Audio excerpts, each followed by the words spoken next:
The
Insider Gaming app is the fastest, cleanest, and most personalized way to stay connected to the gaming world. Anytime, anywhere. Get all your news in one place with fewer ads, more features, and a design built for how you actually read on your phone.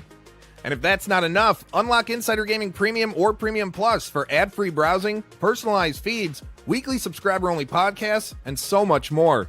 Download the Insider Gaming app today for free on Google Play or the App Store. It's Insider Gaming Weekly, a video game podcast. It is episode 54. Mike Straw, A to the P, Albert Perkins, Grant Taylor Hill, Tom Henderson. AP and Grant are on their normal sides this time, so they're not looking at each other like last week, and no one has to be freaked out about it. Guys, it's another week gone by. How you feeling? How you doing? Doing great, man. You know, I didn't really mind it last week, though. I thought it was kind of cool how we were kind of like facing each other. It was like face off, you know what I mean? Grant, what did you think about it? Were you digging it? Oh, rookie mistake again. Oh, there it is. Yep. Every week, man. You can count on it. I was saying before I was rudely cut off by technology, I didn't even realize we were switched because I didn't realize we have like designated spots. I usually keep the state side and the British side on the sides. Oh, okay. Yeah. So on my screen, the British is on the right. Yeah, mine is The right. I don't know. I was trying to make some sort of comment about how we're correct or something. I don't know. Let's move on from that. Wow. Let's move on. I tried and I fumbled. Welcome to Insider Politics Weekly. No. There you go. Yeah. Well, we were just talking about taxes, so you know. Right. Like, Gotta love it, man. AP, how you doing? I'm doing great, man. I'm doing great. It was a nice week. It was kind of long though. I don't know. It just kind of seemed like it was a long week and everything. And you know, I'm glad that it's way Friday. by the end of Monday. Yeah, absolutely, man. And things just dragged on throughout the week. But I'm doing good. I was able to finish up Ghost of Yotei, which was awesome. Man, you want to talk about an emotional ending that game was. Wow. That was something else. Tom, you've made it to Friday. How you doing? Yeah, barely as well. I don't Right. like. I've just got better from like a sore throat, so Ugh. it's kind of taken it out of me a little bit. And then we travelled to GDC on Sunday, so all is well. And I've been enjoying Marathon the past 24 hours. Hell yeah. We're gonna talk about that because this week, man, there's this belief with a lot of people that there are too many games. And yesterday, this week alone, might kind of prove that a little bit. But before we get into that, a reminder, Insider Gaming Week comes at you live every Friday at 4 p.m. Eastern, 9 p.m. UK, 1 p.m. Pacific. Brought to you by the free Insider Gaming app on iOS and Android. You can download it. Look at that. You can download it, get the latest news, podcasts, exclusive information, trivia, and more. If you are, speaking of podcasts, if you are an Insider Gaming Premium or Premium Plus subscriber, we have added a new feature called the TLDR feed. It is quick hit news that you need to know without having to load the story. Everything you need to know at the swipe of a finger for premium subscribers. Every bit helps. It goes directly to keep us doing what we're doing. It allows us to go to these events like GDC, like DICE, like Summer Games Fest, like Gamescom, Tokyo Game, wherever we go. Your support allows us. So thank you very much to everyone who signs up for Premium or Premium Plus, donates super chats while we're live on the air, follows us on YouTube and social media everywhere. 15,000 subscribers on YouTube officially this week. Let's go. The growth continues here at IG, and I can't thank you guys enough for it. We can't thank you guys enough for it. It's not just me. Grant has been continuing to kill it on the news side, along with Robert Sanchez and the news team. AP is holding it down on the Insider Video side. Tom and I are neck deep in Insider Gaming Showcase land, coming at you May 28th at 3 p.m. Eastern, noon Pacific, 8 p.m. UK. Exclusive. Actually good. Yeah, I was just going to say actually good times for the UK folk.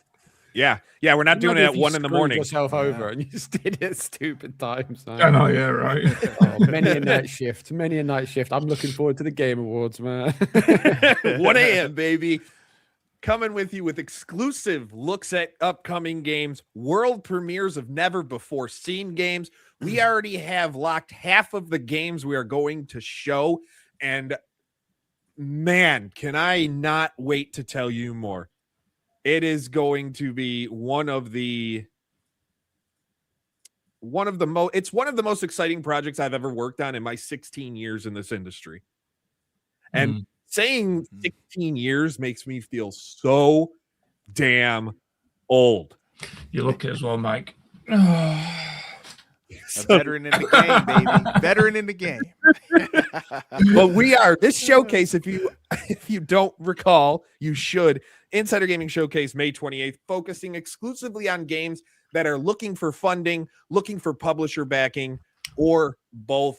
These games that are fantastic. We've seen a lot of them. We've talked with a lot of them, and you can clearly see the passion. You are going to get deep dive interviews about these games, full on details of everything you need to know, exclusive trailers, release date announcements, demo announcements. Don't expect us to drop AAA titles. This isn't going to be we're getting access. We're partnering with Xbox and we're getting the first look at the next Halo game. That's not here. You are seeing independent games. There's a couple of near AA level games I think I can tease because of how they look. We have some really great titles already locked in and more to come that we are trying to lock in. We're also working with some partners. We're going to be looking for co-streamers as well for the show. If that's you or you know somebody, please reach out to us and we can talk about a partnership in that sense. But for now, it's time to start, and we're going to do it again because there's a game I'm playing that I want everybody to know about and love. What are you playing? What's going on? AP, we're going to start with you since you've just wrapped up Ghost of Yotai. Yeah, man. I wrapped up Ghost of Yotai like Tuesday this past week. I barely started getting into Assassin's Creed Shadow, just keeping the whole samurai theme going, man. I was like, you know what? I'm kind of in a groove right now after playing Yotai. Let's just keep it going here. Let's keep going with the samurai vibe. So I slid right into Assassin's Creed Shadows, and not very far into it and everything since I just started. But do you see your shadow in that game? Oh, is it like a groundhog simulator? That's exactly what it is. Phil come out. That's exactly what it is. Grant has no idea what I'm talking about. He's shadows. Like, what? Yeah, he has like Really disturbed look on his face. I have groundhogs. I don't even know what one of those is. Isn't that like a little squirrel thing? I don't know, man. No, it's like a mole type of animal. Oh, okay. Yeah. But We don't have continue. those. Yeah. So, but just keeping the whole samurai vibe going, man. I'm liking it, enjoying it so far, and continuing the journey. So that's basically all I've been playing. Yeah. If you're into TV series, is The Last Samurai Standing, I think it's called, that released in 2025. It's like a battle royale samurai series. It sounds really weird, and it got quite a lot of crap online when it was announced. But I watched it on the plane when I was going to Canada, and it's really, really good. I think there's 6 episodes, so you should give that a watch. Oh, okay.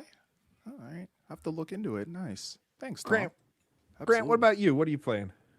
Less. I've played fewer this game. Fewer games this week than last week. Fewer this game weeks. Last week I had nuts amounts of games going on, but it's still the Extraction vibe. So I've been playing Insurgency still, which is really good. Not Insurgency, Incursion. I was keep going to say doing Insurgency. Where'd that come from? Doing that. It's called Incursion, not Insurgency. So I've been playing that, which is a PV extraction game. Playing a bit of Marathon, of course. I am in the positivity camp around it. I do quite like it. Everything from the visual palette on down, the UI, now that you take a bit of time to get used to it, it's fine. The combat's really good fun. I still am bugged by the whole lack of PvP thing. Like I've had some where I've gone, I played one earlier on and we were running around. I queue with randoms. We were running around for like 20, 25 minutes. The first time we saw enemy players was as we were running to the exfil site and they were just exfilling. And that was the first players we'd seen or heard the entire game. So it's still a bit weird, but yeah, it's fine. I don't know what to say about it long-term expectations wise. Like the player count wasn't stellar. Obviously we're only looking at Steam, but it wasn't incredible. You got to remember though, it might not have been stellar, but it's sold. It was a priced game, a $40 game. So they already made a lot more money than Highguard No, did. exactly. Yeah. Exactly. Like the numbers. And we'll talk about Highguard later.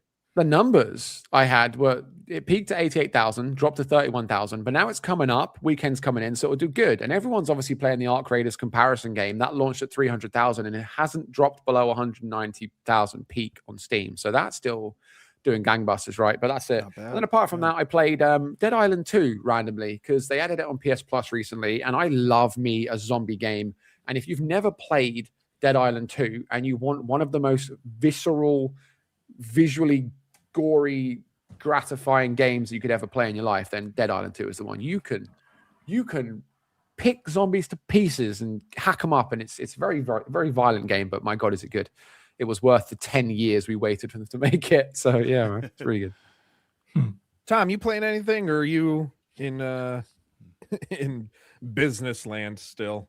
Like I said, I've been playing Marathon the last 24 hours. I don't know what it is, but I've just been really enjoying it. Like, I think I went into this game probably a little bit more different than what I used to with games. Like, obviously we are in the industry and we get to see all of these rumors and all of the discourse and all of the hatred and all of the negativity. And with Marathon, I just thought, let me just block all that crap out. Let me just jump into it and see what I think.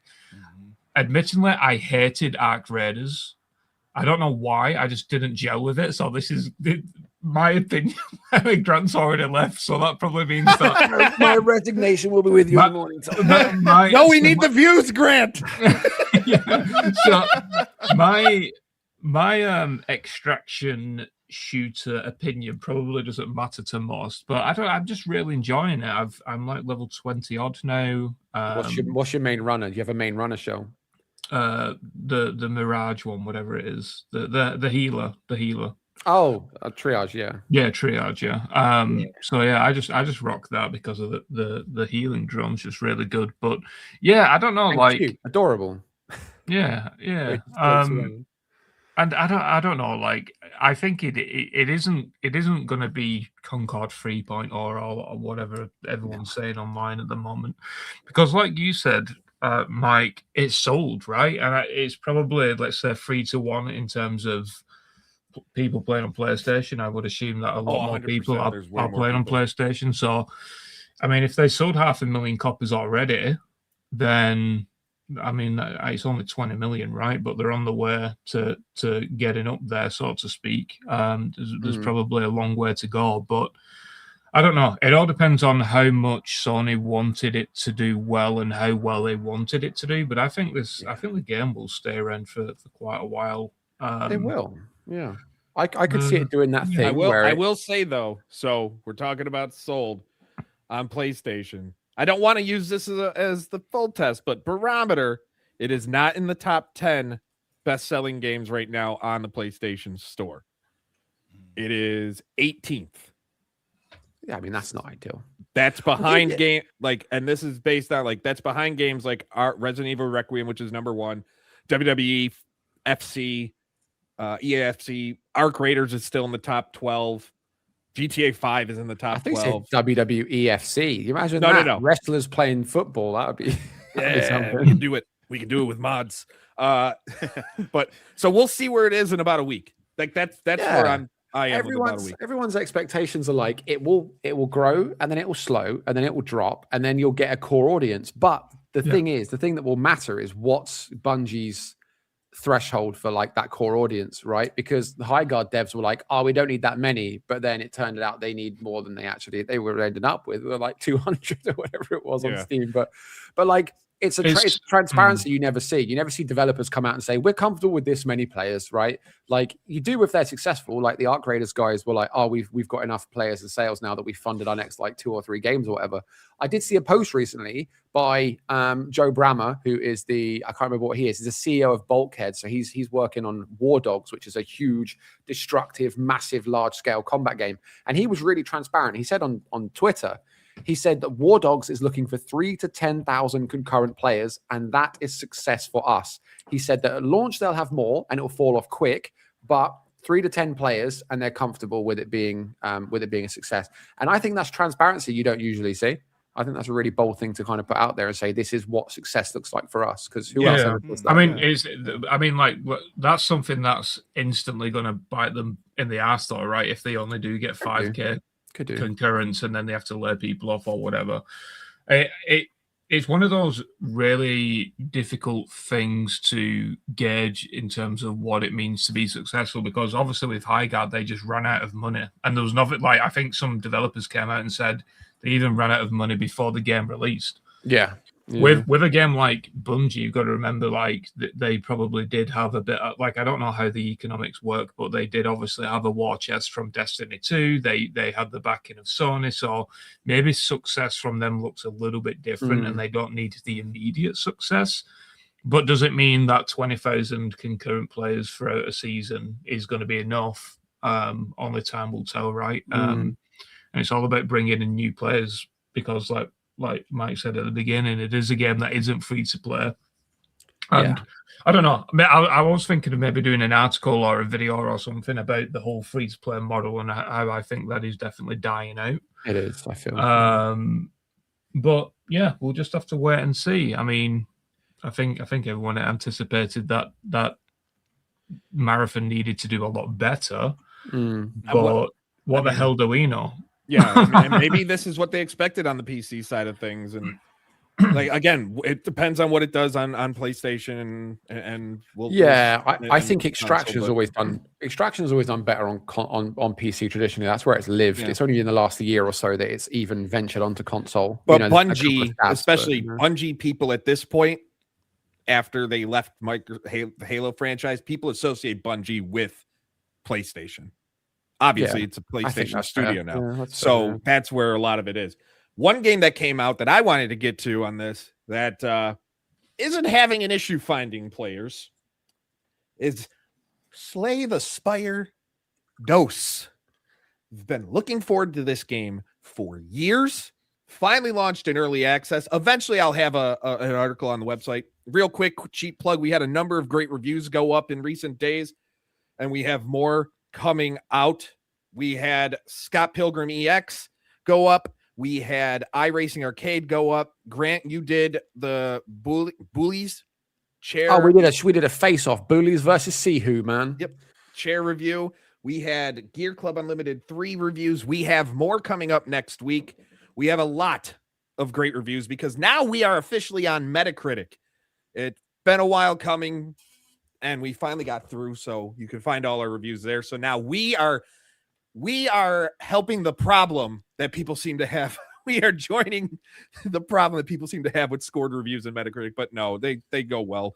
We're very happy and excited to be a part of that. But Slay the Spire 2 launched, and my God, I thought it wasn't going to be as big as it was. It peaked at 430,000 players. That's crazy. Wow. It is at 221,000 right now. It has stayed above 200. For context, when Slay the Spire 1 launched in 2017, do any of you guys know what it peaked at in its first 24 hours? 10,000. Oh, wait. When? 2017? 2017, when Slay the Spire 1. 400 800 people. 400 people. You got to guess, AP? I'm going to say, I guess I'll go with 275. 193 people peaked Wow. in its first 24 hours. That's a 430,000 in its first 24 hours. It takes everything. Incredible. It's in early access. There are a lot of things. There's a lot of trinkets and relics and cards that need to be changed and adjusted just because some are disgustingly overpowered. But they added features that people wanted. In Slay the Spire 1, you had to install a mod in order to play multiplayer. Now you can play multiplayer and do multiplayer runs. It is the game I'm going to be playing my entire flight to San Francisco this weekend. Nice. It runs well on portable, on handheld devices. It's playing well on my LIX. And I even installed it on the Steam Deck because I'm like, I wonder if it plays on that hardware. Perfectly fine. No issues. It's number 1 on Steam in top sellers right now. Marathon is number 3 for that comparison, but it's $25. Yeah. Number 1 on Steam, number 2 in wishlist activity. Incredible launch. It's one of those things. I look at it because I said earlier on, didn't I? I was joking in the Discord saying I didn't even know what that is, and to be honest, I didn't. I knew the name, not the game, and there's so many games when it's if it's not your cup of tea. I put it through Google because I always say I'm always willing to give anything a try one time. I've even played stuff like Pokemon, so like once, and I'm looking at Slay the Spire. I'm looking at the screenshots of it.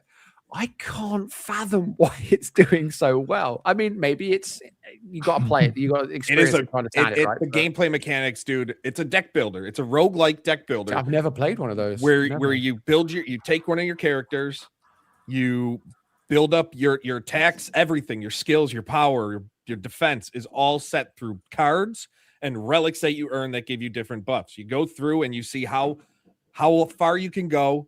And then there's daily leaderboards and daily challenges to compete and see as well on a different side of things. It's the perfect. It is like Balatro, like, Hades, like Absalom. It's a perfect. I'm going to play this for like 20 minutes. I'm going to do a run and then call it. Maybe this is a genre I need some exposure to because I've never played any of those games. Maybe I need some exposure, man. I need to give them a go. You got to get into the roguelikes and roguelike. There's a difference between roguelite and roguelike. That's another thing. You gotta know. Yeah. One has progression, the other doesn't. Or saves progression, the other does. There's a difference with these things. So if you want a little teacher or a little lesson, I could always learn you.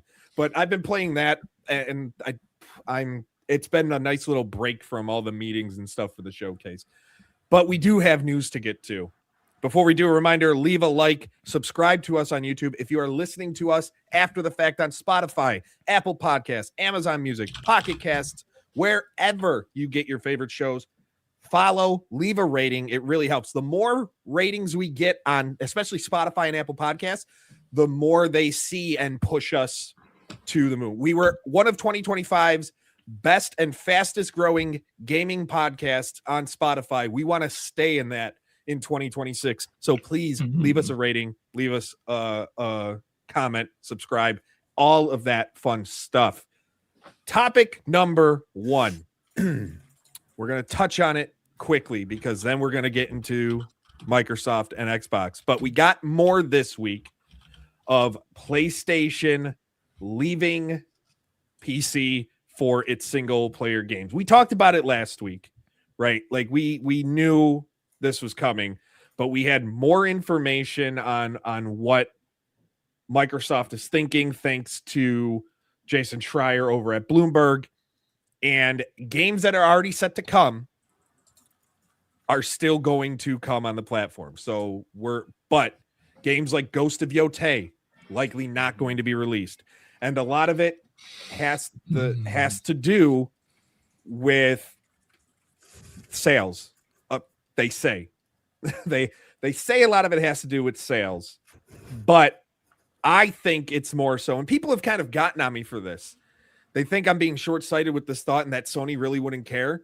I think people underestimate how much Sony would care, and I don't think they want their games on Xbox via Steam. Yeah, that makes sense. That to me, it might be the biggest. Like, who's spamming the fucking mouse? It's Grant.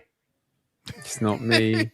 Yeah, it is, man. It's actually. Yeah, it is. It's got guilt all over his face. It is my wife, though. Keep your hands there. Continue, Mike. It is my wife. She's just giving you daggers. Daggers. This is man. Well, I guess that means you got to get on a plane and come to GDC. Just leave tomorrow. Let me try and turn my mic away because it's cardioid, so that might help. He turns his mic away from the mouth to breathe. To paraphrase, but no, like games like Ghost of Yotei, we're likely not seeing Wolverine released on PC now. Mm-hmm. Like, it seems that they just don't want Xbox to have these games, and that's all I keep thinking. Like, I don't think the sales have much to do with it because they're still going to sell, but not as well, obviously, because by the time they do release these games, they've already been out for however long. People who wanted to play them are playing them. And this might be a way, knowing that the PlayStation 6 might not come until 29 at this rate, or 30 even. Now, okay, we're not going to release on PC because now we want more people in our environment, in our ecosystem. So we want them to buy PS5s. Like, there's a lot here to unpack on why they're doing this. Yeah, I think it's like you say, the exclusivity thing and the dilution of the brand, right? Because I think I said I think last time we spoke about this, I said that I've always thought of PlayStation as like the exclusive machine. Every time I've brought PlayStation, it's because of an exclusive that's motivated me to buy it, especially in recent years. Like, it was always The Last of Us, funnily enough. But like, I think of PlayStation, I think of exclusive single player games is what I like. But saying that, I have double dipped. Like, I sometimes bought games on both, like The Last of Us, Days Gone, Horizon. I've bought them on both PC and PlayStation. And then I got curious about the sales figures, like in particular, the games that have released on both. How have they performed? Because I didn't think it was, I think someone said like, it could just be like a sales related thing. I don't know if you just said that and I'm being weird. It's like maybe they're not selling as well. We know some don't. Some don't sell at all. Like the lowest one that I found was Until Dawn, which had a peak on Steam of just 2,600 players. To be fair, players. A game that didn't even need a remake. Exactly. That one was a big talking point. But Stellar Blade did a year later a peak of 192,000 on Steam. All of these numbers are on Steam. And you have like the estimated sales figures from a couple of different aggregation platforms. Over 2 million sales estimated. Ghost of Tsushima did 77,000 peak with over 2 million sales. And then there's some with bigger. So God of War, which is I think it was the first PlayStation game released on PC. I can't remember. It was either that or Horizon. But that did estimated 4 million sales and a 73,000 peak. And as you go down, you see that like Spider-Man, Horizon, The Last of Us, even Days Gone and whatever, they've all done pretty good. They've all done pretty good in terms of sales and player counts. And some of them persist. So God of War, which came out on PC years ago, I looked and it still has like a couple of thousand concurrent. So people are still buying them and playing them. So that's not the thing. I think it's like you say, it's an exclusivity thing and wanted to like not dilute or like, purify their exclusives base and keep people coming into the console ecosystem. Yeah, I'm with you, Grant. It's kind of ties into what I was talking about last week. This is their IPs. I mean, they know how successful they have been, throughout the years. And again, like kind of like what you mentioned as well, I've always thought of PlayStation as the system where you go to play the single player exclusives as well. A lot of times, a lot of games I play on PlayStation, I play exclusively on, they might have them on both, but I still prefer PlayStation. I don't know. It just comes down to preference, I guess, personal preference. But again, exclusive always drive the sales whenever it comes to these consoles. It always has since day one. Yeah. And the potential for what's going to drop, like Saros, Wolverine. Oh yeah, that's another game that's like Intergalactic, you know, Intergalactic, a big one. I mean, maybe the middle ground is they time. I mean, they do anyway. I was going to say they like time gate them. They say, you know, exclusivity for a year or whatever. That is the operating model. Sometimes it's years after a game comes out, they bring it to like Death Stranding 2 being the most recent one. When did that come out? That's been on the market for a year, I feel. And then they bring it out. Like, how much harm is that doing them to wait a year? You know, they get the sales they want on PlayStation, then a year later they double dip and they get millions more on PC. I don't see how that's a bad business model. You know? Well, I think it's because they will instead release remasters instead of releasing it on PC. So they'll double dip the game, but on the same platform 3 or 4 years later. And then put the remaster on PC. No. So they triple dip. No. Director's cut on PC. Oh yeah, man. Yeah. No, like There it is. In all seriousness, I just think they just don't want it. I think it's a step too far for them to have a PlayStation game played on Xbox, like a PlayStation exclusive game played on an Xbox. And maybe they're betting on the fact that maybe the Xbox won't do as well as maybe Xbox are anticipating or whatever. So maybe they feel like it doesn't really make much sense, and maybe people would wait if they owned an Xbox for a PlayStation title and then not buy the PlayStation 6. So it's all about the data that they've got at the end of the day. I mean, it's a decision that we don't really have an understanding of, but I think that's probably the safest bet. And I think you said it, Grant, like they don't want to damage the brand identity, right? And yeah, I'm of the opinion as well that PlayStation has always been my exclusive machine. And I just don't think they want to move away from that, to be honest. And it works for Nintendo still. And the thing is, you gotta. I don't want to say it's a cultural thing, but I do wonder if that's just how the mindset between an American run company versus a Japanese run company and their thinking. Like maybe it is, maybe it's not. Maybe I'm reading way too much into that. But I mean, I look at it, Nintendo does well, and this is a good transition into the next subject of Project Helix officially being confirmed by Microsoft and Asha Sharma, the new Xbox head. It's a console. She has called it a console. They have talked about the return of Xbox, and it has a lot of people wondering if Microsoft might pull back a little bit on being this full third party and recommit to hardware a bit more. And that includes exclusives. Like, I feel that might be too far, but I feel like not a full on pullback, but I feel like it would be in their best interest if they did do that. If they did go back to having some exclusives, because AP, you said it. Everybody's exclusives at the end of the day, and I will stand on this soapbox until I can't speak anymore. Exclusives are important and they matter, and they should still exist. I get making money and giving players play where they can, or where they are, going where the players are. I get that, but don't you want the players to come to you? Like, you want the players on your hardware or your platform. PC players are PC players. Like, and we are our own special sort of special. Like, I get the Xbox Play Anywhere and that thing. If you get it on Xbox, that's whatever. But when it comes to consoles, there are still more players on console than there are PC, because players on console like that simple plug it in, turn it on, and they can play the game after it installs. They don't have to make sure their drivers are up to date. They don't have to make sure their settings, their shaders are compiled. They don't have to make sure all their settings match their other hardware. They don't have to worry about their hardware going outdated in a year. They don't have to worry about any of that. Take advantage of the fact. Make great games and just release them exclusively on your hardware. If you see Sony doing what they're going to do, if I'm Microsoft and Xbox, I'm going, hold the phone, screw them, let's do it too. Everything in history is cyclical.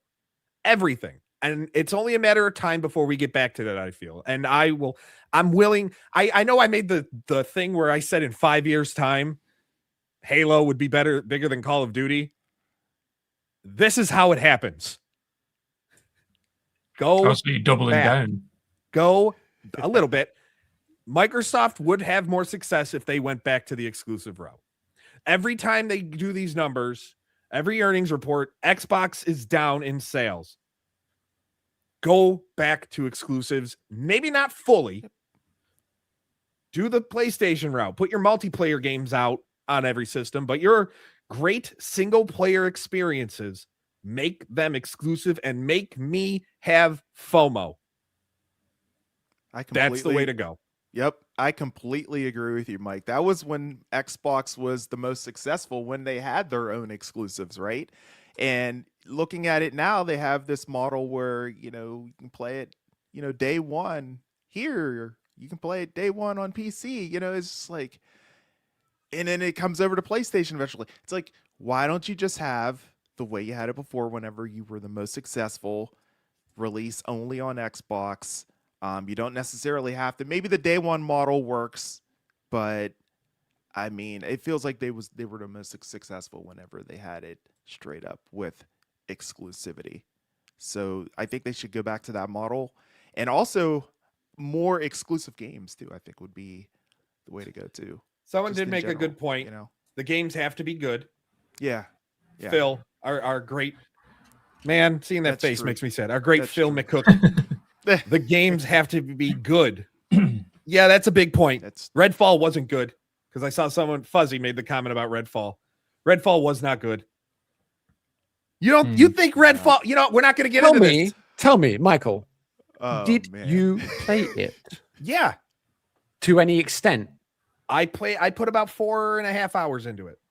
See, that was one of those. I found games. it completely. The biggest problem where I didn't like it is that the AI was oblivious and it was empty as hell. Where's my damn article? There you go. 2 years later, I still say we treat it. There is. I'm so glad I gave Redfall a second chance. One of those old. I remember that. Yeah, you clickbaiting bastard. No, I rinsed it. I got every achievement. I did every piece, every side. I got Jen to play it as well, my wife, because there were some multiplayer focused achievements. She enjoyed it too.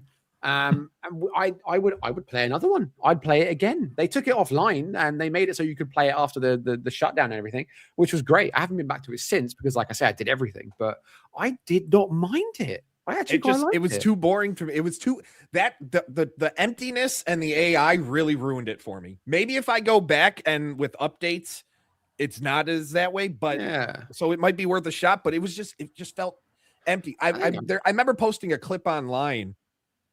And people gave me crap thinking I had previously cleared the area. I'm like, no, this is my first time playing. And I just walked through an entire area of the game, a good 4 minutes of walking. Didn't see a thing. Not an enemy, nothing. And I'm like, this was my experience with this game. You were playing a precursor marathon. That's what that was. You see? That's what that was, man. Tom, what do you think about the idea of Xbox and exclusive? Do you think that, do you think it's even going to happen? Of an idea of them pulling back a little, because she did say we hear you, and maybe that was just to get players off their back, but I don't know. Do you not? I don't think you say that unless you're actually considering it. No, I think they've kind of made the bed with the next gen console, with it being this PC hybrid, and essentially it's just going to.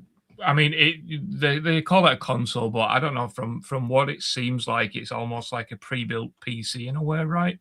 What Jeff said, how Jeff described it in his tweet: a next-generation PC-based Xbox hardware device. Yeah, everybody's calling it. Microsoft is specifically saying it a console, but he's like, "No, I'm not calling it that." But yeah, but like. But he's not wrong based on. He isn't wrong based on the leaks, which is ironic because people who were drilling him for it were the one who did the bloody leaks in the first place. So that makes no sense. But I think that if the next Xbox is a PC based, as Jeff said, a PC based console, then I think that it's they're just going to keep with the current strategy. I don't think they will go back, because the issue is, if they do go down this route, I think they've already shot themselves in the foot with essentially releasing a pre-built PC. And we know, all of us being PC gamers, right? You need to update your PC every so often. The pre-built version is probably going to come at a massive price tag. You can probably build a PC for cheaper and better. And not anymore. Well, yeah, I mean, yeah, not anymore. But I mean, like, unless they're going to heavily subsidize it, right? But you probably could to an extent. And I guarantee there's going to be a lot of videos out there on YouTube and all that kind of stuff about how you can build a PC better. And I would imagine they would just go down that route in terms of the customers, of people just building their own PCs. And I think to a certain extent as well, I mean, I've said this time and time again, I think that consoles are not at the forefront of gamers like the new generation anymore. My 9-year-old and all of his friends, every time, you know, it comes up at parents talking to each other, and we say, oh, what are you getting him for his birthday, or what does he want for Christmas, or what does she want, or blah blah blah blah blah. It's never a console. It's always they want a PC. And I think that's where Xbox is going to come. Everybody wants my kids are Switch 2 games and stuff. I don't feel like that's a super new concept, though, because I used to work. There used to be a store in the UK called Maplin, right? And it was like computer hardware store, like technology store. And I worked in there 11 years ago. And back then I'd get parents coming in being like, oh, my son, my daughter, whatever, wants a PC because they want to stream their games. They want to do this. And I feel like it's been building for a bit. And I agree now. Like you see like around Christmas time, you always see like the comparison videos of people like from we were kids, and we'd get like our first consoles and we'd unwrap like, you know, our Mega Drives and our PlayStations and the whatever, Nintendos, this and that. And now it's just like they just get a massive fat box in the living room and they pull down the side of it and it's like a pre-built PC. And it's like that's the thing now. That's the way it goes now, right? Yeah, I think as well, and I think I've said this multiple times in the past, but the reason why consoles were successful wasn't the price or what games were on it or anything like that. It was just the simplicity of it. You could turn it on, you could stick a game in, and it would play. And obviously, we don't know how this is going to work with it being a PC-based console. But if there's any added steps in there that make things difficult, where you need to do X, Y, and Z to play a game, it's just not going to do well. You imagine like a 45, 50-year-old mother looking through, what upgrade do I need to have in order to play this game? You know, how much is this add-on going to cost in order to how much VRAM do we have? What does VRAM mean? That harkens me back to, I got you the new Pokemon's game. It's for a console you don't even have. It's Digimon. Like we used to get that when I worked in a video game store, and people come in and be like, oh, can we get the new Call of Duty? And they'd be like, is it on Xbox or PlayStation? They'd be like, does that matter? Like, well, yes, believe it or not, that does. Yeah, just going back to the console discussion as well, I think there's an important thing going back to the PlayStation side as well, is the console market isn't growing anymore. Like, it's capped at, let's say, 100 million across the Xbox and PlayStation, right? I guess, or 120 million or whatever it is. I think PlayStation's decision to go back to exclusivity is that, to a certain extent, they're happy with that.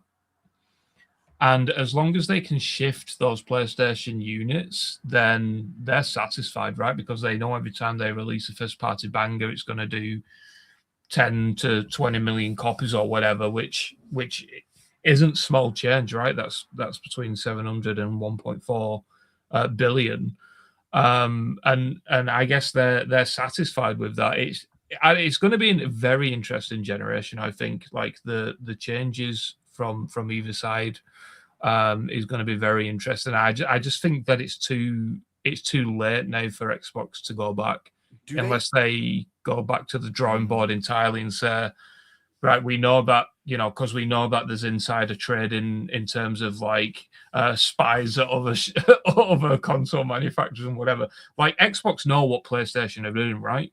And if they know that PlayStation theoretically is going to release in 2029, let's just say, for instance, then maybe there is room for Xbox to be like, right, let's just step back a minute, let's reevaluate everything, let's change a few things, and then let's just go head to head with them. I think what's important as well is that Xbox have now a tremendous lineup of games and studios and all that kind of good stuff. So they could theoretically, they could do it, but I just think it's too late. You mentioned the console market not growing anymore. I wonder if that's a case of where they think by bringing back PlayStation specifically, by bringing back their exclusives and whatnot, that this will lead to a growth for them.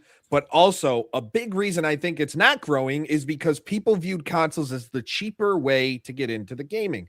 It is still in the grand scheme when you look at what's happening with the PC stuff. But consoles historically, up until this generation, as they get older, they get cheaper. More people buy them. We're in a generation where as they get older, they get more expensive, which is completely ass backwards. It's pricier to get old hardware. And that has stalled the industry or the growth. I think that is more of the problem than, hey, there's just not these people interested. I think there's people interested, but they're being priced out of a hobby that used to be for everybody. It's now a hobby that is for the well-off in more cases than not. Yeah, I mean, look at the PlayStation 5 Pro that comes out. Like, that's $9,482. Yeah. Yeah, like it's coming out later in the life cycle instead of like, right around whenever the OG launches. Yeah, that's a good point. New Xbox comes out, right? New PC-based Xbox, Windows 11, 12 hardware device, whatever they want to call it. What's your ceiling? What's the most you think you'd pay for something like that? That's the thing. I wouldn't. That's the issue. Yeah. Because I've got a PC. This is whatever it is, Xbox 720, whatever they want to call it, Xbox Helix, I don't know, whatever they're gonna like. You wouldn't ever entertain the. What if they said like? So you're saying like, I don't know, you're not going to buy it at all, or if it was cheap enough, you'd. No, why? No, I'd stick with PlayStation. No, like I've got a like why everything on Xbox? Oh yeah, on PC. Why? What's the point? Exactly. Yeah, you already have a PC. Okay. Well, alter the question. How much do you think it's going to cost? Let's just get minimum. Well, Grant, I don't care. This guy, man, in the business. I reckon it's going to cost $1,000. Yeah, I think $1,000 would be like my ceiling. I think that's the highest I'd go. I mean, I've owned every Xbox since the OG, and same for PlayStation. So I'll buy one. But I think $1,000 is anything that more than that, and it's stupid. The Xbox Series is the first Xbox console I did not buy, and that's because of the whole PC thing. Because you're saying why bother? Yes, like to Tom's point, it's the first Xbox console. I had the OG because I wanted Project Gotham Racing, I wanted Ghost Recon, I wanted Halo. I had a Dreamcast because I wanted Halo.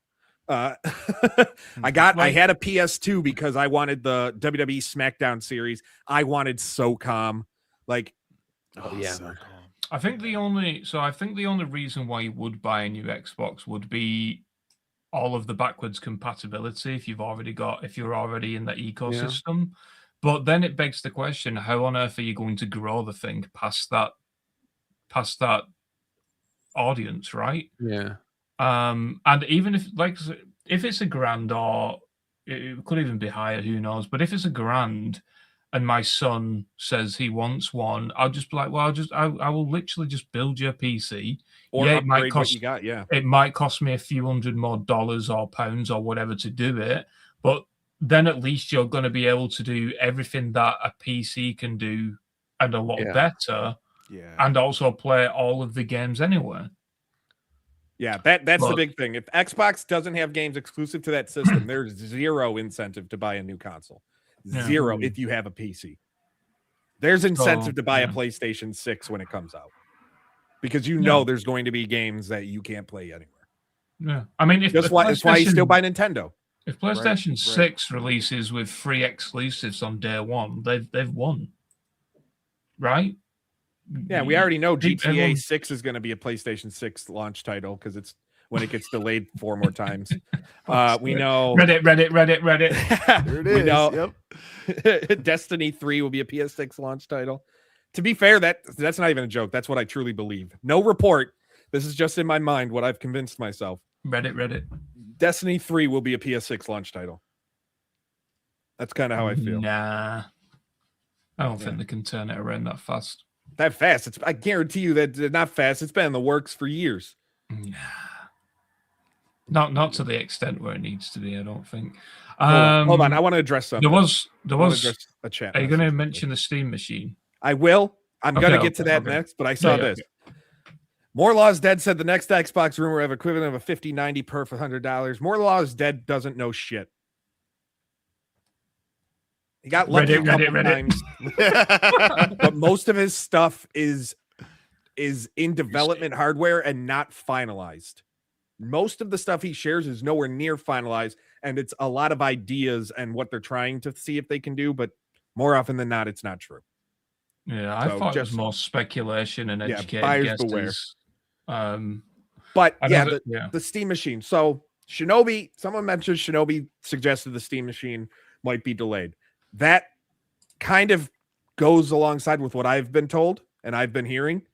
I've been trying to wait on more information to run a report on it because I don't like putting articles up on the site until I can verify a bunch of stuff. I mean, if people want, I can just start putting up every rumor and thing I want to hear, but that would, tank our credibility quite a bit.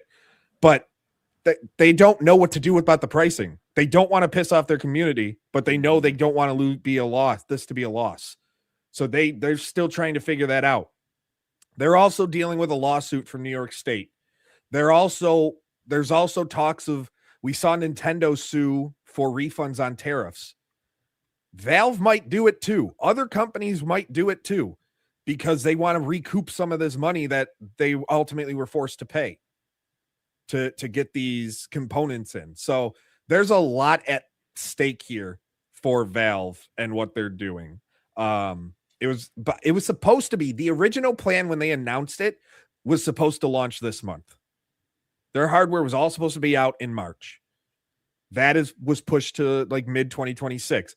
Very, very likely in my mind that we don't see it until September or October at this point, solely because they are trying to figure out what they can do, if they can recoup some money now with lawsuits and all that stuff. So, and that's another thing too, though, on that, when it does come, you have the Xbox. Well, Steam Machine's going to basically be like an Xbox, no?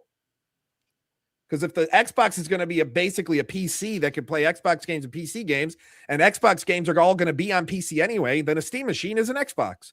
So if you'd rather be in that ecosystem and you like the Steam, what is the point?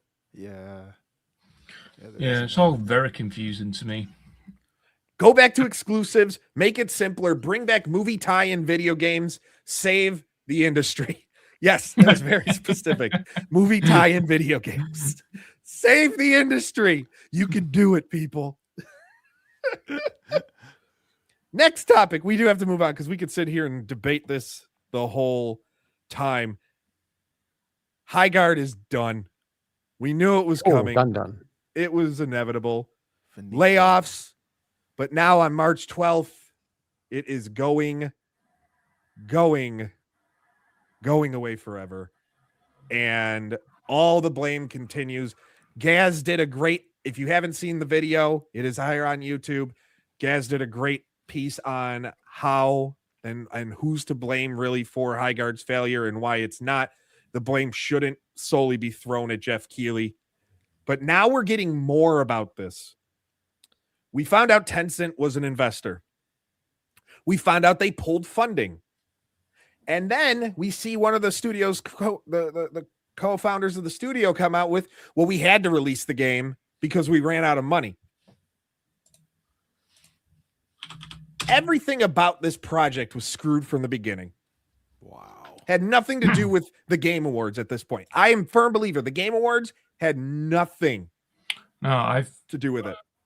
This project was dead. Yeah, I think the Game Awards ironically helped it out Yeah.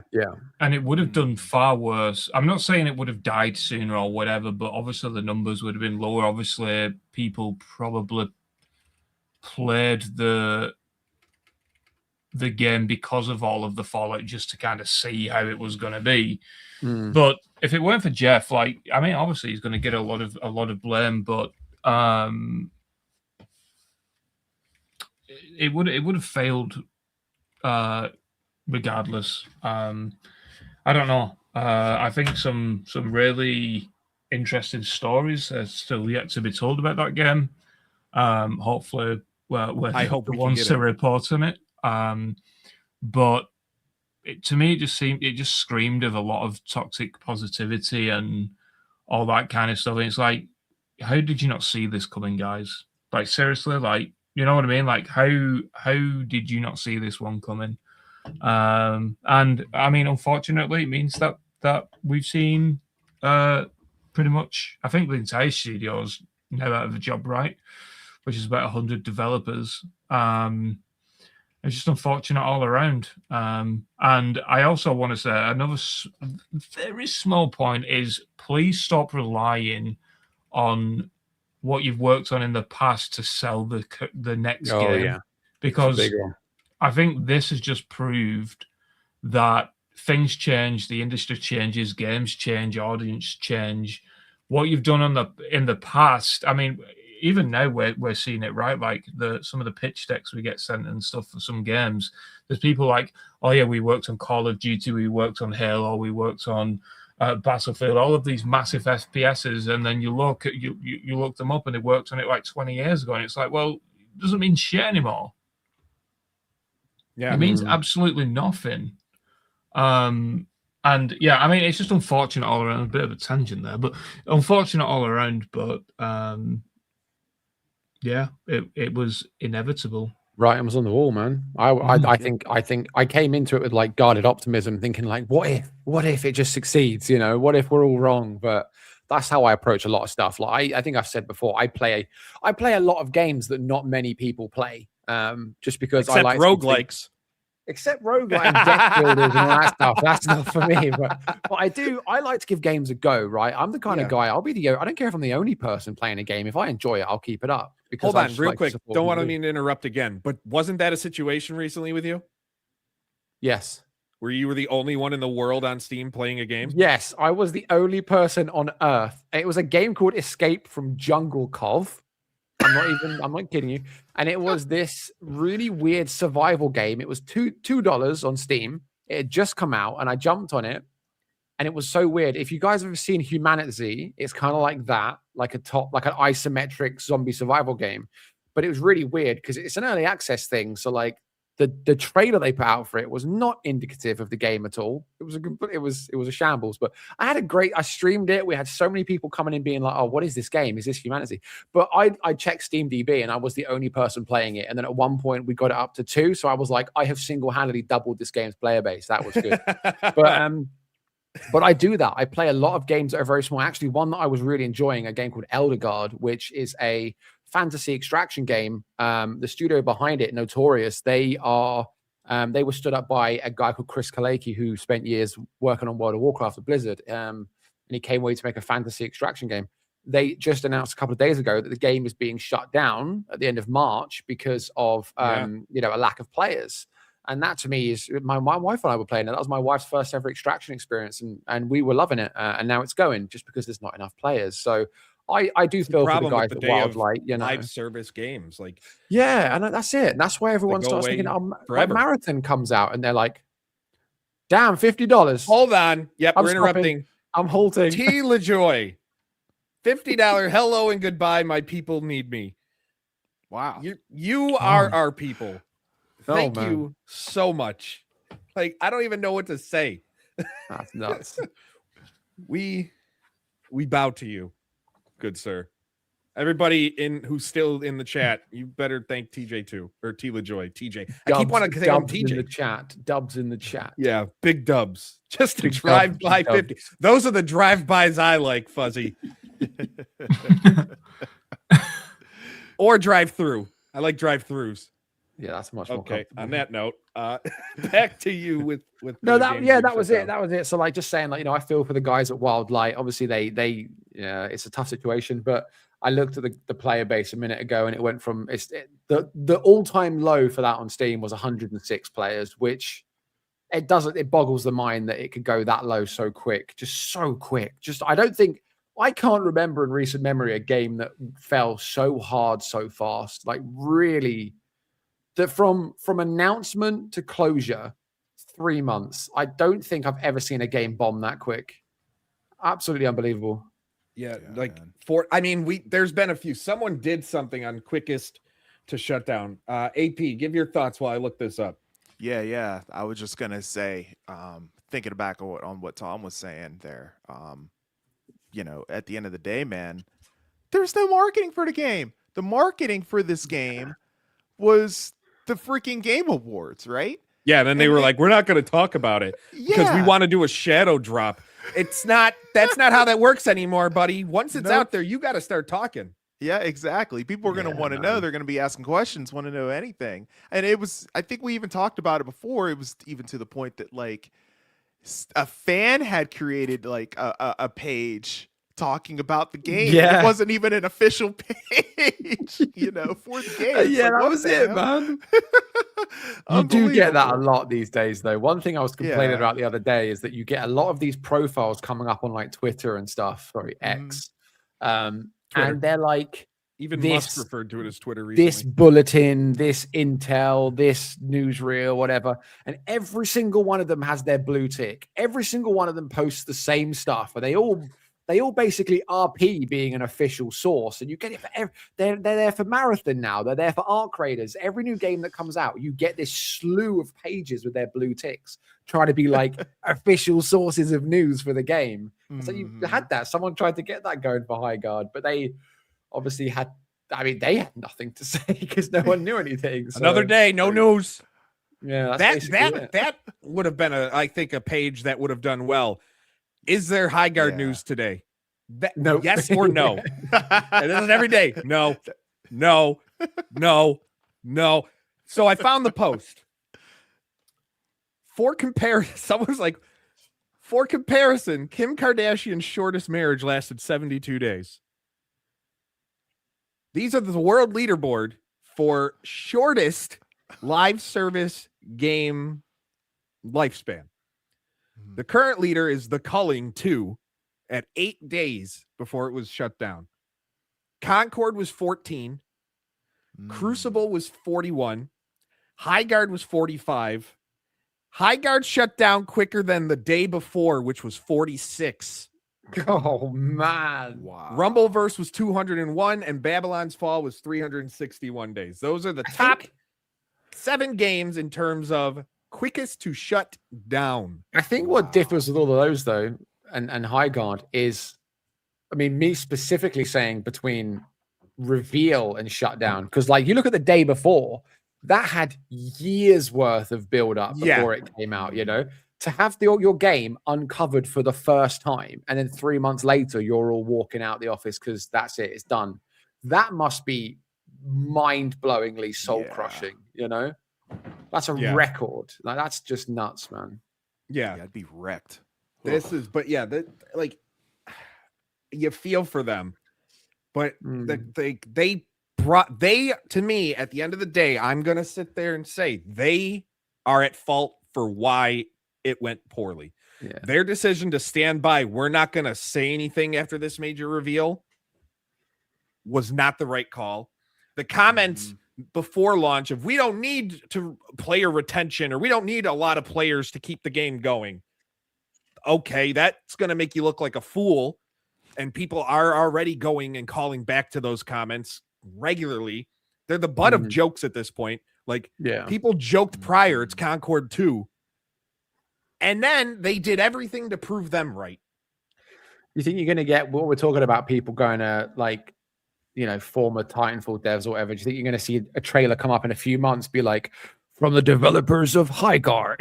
Do you think that's going to be a thing, or are they going to avoid doing that? Maybe they'll avoid doing that. I think we're going to see a studio that has it's going to be a massive collaborative effort from the developers that brought you Highguard and producers behind Concord and Tulling. All of them. Just one big Just get all studio. of All them, of man. these Yes. games that fell down.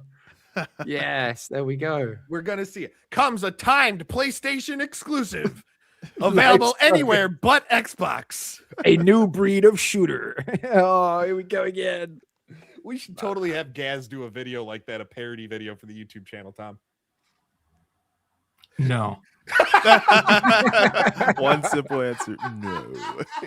Executive decision has been made. It Say that reminded me gavel. of that Bugs Bunny meme, man. No. Yeah, you gotta have fun. It's just- Next, we got to get to Tom's favorite subject. Yeah. Yep. Ubisoft has finally confirmed that the Assassin's Creed Black Flag remake, known as Resynced, is in production. We have been reporting it. I should say Tom has been reporting it for months and months and months now. Several years. Years, yeah, that this game was coming. And now Ubisoft finally says, yeah, it is. It was to the point where they were like, oh, before they delayed it, we got a game that we haven't even announced yet coming by the end of this quarter or the end of this fiscal year. Granted, they delayed it out of the fiscal year. Everybody and their mother knew what it was. But now we finally have confirmation. Tom, how do you feel about your favorite owner and his studio finally telling the world, yeah, this game's real? Yeah, I mean, it was a long time coming. There's not really much else to say, really. Like, I've been reporting on it for the past couple of years, and now it's official. And what do you want me to say? Like, you know, like, do you think your favorite CEO has things on the right track? no, but that's What's his name? Yves Gully Motti. Gully Mate now. Italian. By the way, just an FYI, Oh, I did reach out to try and set up a meeting at GDC with, when you dared me. Oh, you Ah, did do that. Oh shit. I haven't heard back. Oh, okay. Wow. Yeah, I wonder why. But yeah, like from what I Tom, understand, just Tom. Tom. Just one word, Tom. Like from what I know, it's going to be revealed next month, middle of April, and it is going to release in the summer. So that's a nice big game coming out in the summer. And I think that the director of the original game has already come out and said he's looking forward to it, and people should be excited and all that good stuff. So yeah, I mean, there's not really much else to say apart from that. I think there was one thing in the blog post that was a little bit interesting. I mean, it's nothing huge, but they also addressed the rumors and leaks around Assassin's Creed Invictus, and they said that, I think the wording was something like, it's not as the rumors have made it out to be or something. And I think they're kind of trying to dismiss the rumors around this being a Fall Guys game. Because I can't remember who it was, but some other leaker came out and said that the game is like Fall Guys. It isn't like Fall Guys in the sense that it looks like Fall Guys. It is like actual assassins, like an Assassin's It just Creed has game. modes, probably. Yeah, but it's just mods. Like, so think of like arenas from all of the best Assassin's Creed games, with an arena in the middle of it, and you fight out and you do challenges and all that kind of stuff. It's not like you're all dressed up as Assassin's Creed jelly beans and running on bright colors and all that kind of nonsense. So I don't know. I also found what I will say is I also found the fuzzy muffin. I also found them addressing the rumors to be quite nice. Like it was pretty interesting to see a company like just come out and address the rumors the way they did. So yeah, more companies should. See. I mean, yeah. We're seeing companies, I think, get more aggressive towards that. And by aggressive, I mean, yeah, Activision, with what you saw with Ghost of Hope. Yeah. They have sent him a cease and desist and threatened litigation. Retired the guy. Yeah, basically. But to be fair, like everybody's like, oh, it just lends credence to what he's been reporting. I think it's more of a case they're kind of pissed that, and they've come out and said as much. So they're like, we're tired of all these falsehoods being leaked, and then it sets a bad precedent or a bad image of what we're working on. Hurts people for just as much as the accurate leaks do, you know. Yeah, so I think it's more of a case of you need to stop doing this shit because you're wrong. We can tell you you're wrong, and if we have to, we'll go to court and prove that you're wrong. Yeah. Like, I think that. Yeah, I think we're going to see that more and more, to be honest. Like, and granted, it again, it comes to the irony of us talking about it being insider gaming, but where that's kind of what we do a lot. We don't, granted, we don't make bullshit up and false rumors, but we do report on scoops that we get from within company walls. And but I think I think first of all, I think we've kind of changed away from that a little bit. and we don't do it as much unless it's a real big story. I was talking about this at DICE, right? Like it's all about reporting on the stuff that actually matters. Like, and if there is actually a big reason for the reporting, like, I don't know, is there serious issues going on at the studio, or can we slide in maybe a tidbit about a future game in the article, which instead of like, I don't know, like it's a really difficult one to navigate. And I'm in agreement with you that Activision has looked at Ghost of Hope, and I mean, you've got to think at the end of the day, like, as stupid as it is, you've got to look at the eyes of this billion-dollar company, right? Where they have a guy who has leaked some accurate stuff in the past. I don't know if the recent stuff is accurate or not, but Activision have come out multiple times and said that it isn't. And if he's still doing it after they've publicly dismissed it, and he's still doing it, and it's still being picked up by outlets, and it's still being trending on Reddit and Twitter and all that kind of thing, it's like, well, what do? They can't just sit there and do nothing, because at the end of the day, it's like it's like slander, isn't it? Like, at the end of the day, like, if a chocolate company, for instance, has somebody saying that they have like slavery involved in the cocoa farms or something, and they're like, yeah, but we do X, Y, and Z to prevent all that, and they still do it. Well, like you said, Mike, they're going to take you to court and they're going to prove it. Exactly. And I mean, we even saw Activision the other day. So there was a quote unquote study done that labeled Call of Duty having the worst cheaters or the most cheaters in gaming or whatnot. And this study was based on Google searches. Activision took I don't want to say offense, but they weren't too happy about it, to the point where they reached out to me. My Activision rep reached out directly to me and said, hey, this study doesn't mention specific cheating at all. It's just going based on speculation from Google searches. Here's our official comment on it, which we didn't press for because it was like, I didn't think they'd respond to something like that, to be honest. Yeah. But they are seeming like I think it's a case of the Call of Duty brand itself too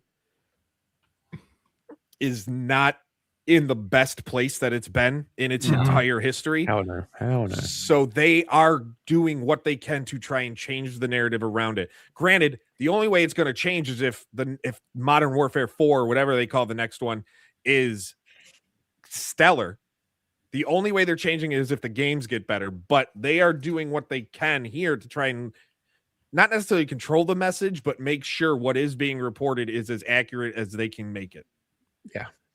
I think as well, like, I mean, we always say it, and it is definitely something that everyone should kind of take advice from, is that leaks should always be taken with a grain of salt, because they can change. But on the flip side, leakers also can use that to say, well, I did report on it, but it was a year ago and things change. So then people still believe them, even though that they could have just been reporting on, nothing in the first place. So there's also that caveat. Like you said, Matt, I've got a feeling that companies are going to do this a lot more, especially if it is information that isn't true. I mean, there is like certain media laws and all that kind of stuff, but I don't know if that really applies to someone who's just saying X, Y, and Z about a game releasing, in 2 years' time. Yeah, I wonder what that's going to do with them. But yeah, someone mentioned, Phil, there to go on the litigation side. Epic is suing a former employee creator Yeah, I saw that. for leaks and whatnot. So that Mm. they're getting serious about this stuff. That especially if they find out who's doing it. Like, admittedly, like I could tell you this from I've reported a bunch of WWE 2K26 exclusives earlier in March. Or not March. It is March, February. Sorry, it's all over the place with me. I found out that 2K has been on a hunt to see who's giving me this information. Where they are pulling in creators that they work with and asking, "Are you talking to him? We know you have a relationship with him. Are you talking to him? Are you?" And I get these messages and it's like, no, they're not the ones giving me the information. That to me, I don't like doing the whole you're under embargo, but give me the stuff so I can post it since I'm not under embargo. I've never been one to do that. I personally don't like doing that. It's like, but they are actively looking to try and see it. But in these situations with most of these things, it's coming from inside their walls. Like they have to find it inside. And you're seeing a lot more of these companies really looking and checking messages and checking emails and checking phones and checking these types of things. Like I know like that what is going into a lot of these places to try and stop this information from getting out. And the only way to do it is to find out who's giving them. And as soon as they do, for example, with Epic, with this former employee, they're going to go after you when they find out it's you who are giving out the information. Yeah, I mean, they can't really do anything to the press. Yeah, he was. That was also, yeah. I mean, that was different because I think the Epic Games guy like was an actual employee, and he also had an account where he was leaking it. Yes, if I remember correctly. He joined Epic Games in September, and then like a few weeks later, this brand new account starts leaking stuff, and it's like, come on, man! Like, what are you doing? How stupid can you be? Yeah, it's kind of like the person who joined our Insider Gaming community, who joined Insider Gaming Premium to join our Discord. One of the perks is you get exclusive access to a certain chat to some channels in there, and you might get some exclusive news or rumors that we're hearing or scuttlebutt that we don't have enough for a report yet. But it's like that guy who decided to create his account and his Twitter account as well from the same location on the same device and started taking the exclusive stuff I was putting in there for WWE 2K and posting it for everybody on social media. And he was the easiest to catch because he did it from the same account, the same location on the same device. Yeah, exactly. Phil remembers the I joined so you don't have to guy. Exactly. And he was bragging about it. And then he tried to deny it. It's not me. I want my money back. Bruh. So we refunded him and blacklisted his ass. It wasn't me. I was just bragging about it, bro. Fuzzy, man. Fuzzy being an ass. I just read that comment. That's hilarious. So yeah, I mean, these companies are going to keep doing it and they're going to keep moving on and we'll see what happens. And I know to go back on the Steam thing, I saw something. I had a thought. A lot of the talks around the Steam finally them ready to like confirm that the Steam machine and stuff are delayed is that their website has changed and updated to show release date of coming soon, which a lot of people are speculating that means that they changed it from first half of 2026. So coming soon just means eventually. Like that's part of some of the speculation, but it does again line up with what I've been what I've been hearing. I don't think it's coming out. It's coming out. No, I reckon Gabe's gonna build a Steam machine house. It's gonna look Steam like the machines. Box. Yeah. Oh, like Minecraft because they're all cubes. Yeah. It's gonna be a Gabe Cube mansion. A Gabe. Man, I wish I could turn Gabe Cube into like a word for a building, but I can't. I don't think I can. Because I was gonna try and say Emporium with GameCube, a Gabe Cuborium, but that doesn't. That sounds like a disease. Fuck you know. I got that Gabe Cuborium. I think that means it's time to wrap it up. It's a game boat. We're getting there. Man. We are getting there. It's going off the rails. But this of course, has been Insider Gaming Weekly, a video game podcast. You can find us on all your platforms. You can download the free Insider Gaming app on iOS or Android. Download it, create an account. It's quick, easy, simple. Get all the news at your fingertips. Join in on daily trivia. Join in on, we're getting more features in development for this app. Also, premium and premium plus subscribers. If you are premium, you get access to the TLDR feed, the no nonsense news feed there. You get custom push notifications, custom news feeds. If you are a premium plus subscriber, you get new exclusive podcasts from Grant with access granted, Lords After Dark, Party Chat. We're working on a couple more podcast ideas. A lot of things are coming down the pipeline for that. So get in, get the support. It really means a lot. You can find us on social media. Just search for Insider Gaming wherever you are at. AP, it's on you to take it away. Yes, sir. Awesome show. Thank you guys so much for tuning in. For Grant, Mike, and Tom, I am, of course, your host with the most A to the P, Albert Perkins, and we will see you on the inside. Exclusives!